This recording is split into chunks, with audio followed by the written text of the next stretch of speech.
আমার হাজবেন্ড এটা করাইছে আমার বাইরে দিয়ে। দীর্ঘ ২৯ বছর পর অমর নায়ক সালমান শাহর মৃত্যুর রহস্যের উন্মোচনে বেরিয়ে এলো চাঞ্চল্যকর তথ্য।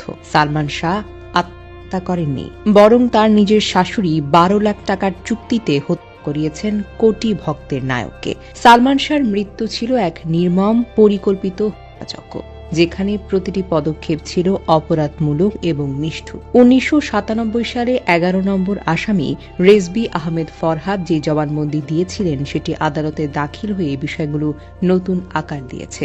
জবানবন্দি থেকে জানা গেছে সালমান শাহর চুক্তি ছিল মোট ১২ লাখ টাকা। চুক্তিতে অংশগ্রহণ করেছিলেন সালমান শাহর শাশুড়ি লতিফা হক লুসি, বাংলা সিনেমার কিছু খলনায়ক। রেজবি স্পষ্টভাবে স্বীকার করেছেন পরিকল্পনাটি ছিল আগেভাগে ঠিক করা এবং প্রিমেড ছিল।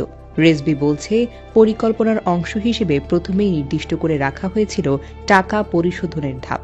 প্রথম কিস্তি হিসেবে দেওয়া হয় ২ লাখ টাকা, পরে আসে আরও ৪ লাখ টাকা, বাকিটা কাজ শেষে দেওয়া হবে। রেজভি, ডন, ডেভিড, ফারুক, জাভেদ ও কয়েকজন সহযোগী মিলিয়ে পরিকল্পনা করেন। পরে তারা দেবে কি সরঞ্জাম লাগবে, প্লাস্টিকের দড়ি, সিরিঞ্জ, রিভলভার এবং ক্লোরোফর্ম, এগুলোকেও প্রস্তুত রাখা হয়। রাত নির্দিষ্ট করা হয়, সিদ্ধান্ত নেওয়া হয় কখন সালমানের বাসায় যাতায়াত করা হবে।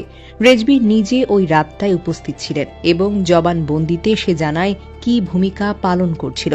রাত ২:৩০টায় দলটি সালমান শাহর বাসায় যায়।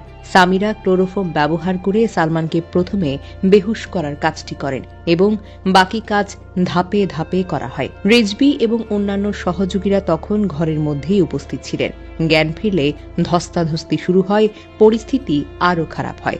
আজিজ নির্দেশ দেন ইনজেকশন দিতে, সেখানে সিরিঞ্জ বা ইনজেকশনের ব্যবহার উল্লেখ আছে।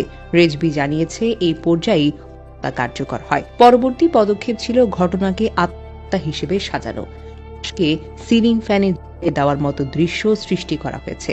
সবকিছু রাখা হয় যেন ত্রুটিহীন দেখায় এবং কেউ সহজে সন্দেহ না করে। রেজবি স্পষ্টভাবে বলছেন, কাজটি করে তারপরে তারা স্থান ত্যাগ করে এবং ঘটনাকে সেট করে দেওয়ার চেষ্টা করা হয়। হত্যাযজ্ঞে সরাসরি বা পরোক্ষভাবে কয়েকজন জড়িত থাকার অভিযোগ ওঠে।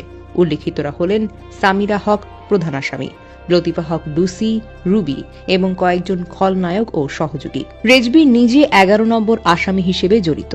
মামলায় মোট ১১ জনকে আসামি করা হয়েছে। প্রযোজক, অভিনেতা, পারিবারিক ব্যক্তি সহ বিভিন্ন প্রত্যক্ষ ও পরোক্ষভাবে জড়িত তালিকাভুক্ত। ১৯৯৬ সালের ৬ সেপ্টেম্বর মাত্র ২৫ বছর বয়সে ঢালিউড হারায় তার অমর নায়ককে। অনেক বছর ধরে বলা হয়েছিল এটি হল হত্যা, কিন্তু জবানবন্দি ও তদন্তের আলোর ফলে আজ বলা হচ্ছে সালমান শাহ পরিকল্পিতভাবে হত্যা হয়েছেন। কোটি ভক্ত আজও বলে ওঠে যে মানুষ আমাদের চোখের জ্যোতি, হৃদয়ের আনন্দ, তার মৃত্যু এমন নির্মমভাবে চাপা থাকবে না। ২৯ বছর পর সত্য এখন সামনে এসেছে। সালমান শাহর আত্মা যেন শান্তি পায়, আর যারা এই অপরাধের সঙ্গে জড়িত তাদের ন্যায় বিচার করা হোক, এটাই অমর নায়ক সালমান শাহর কোটি ভক্তের প্রত্যাশা।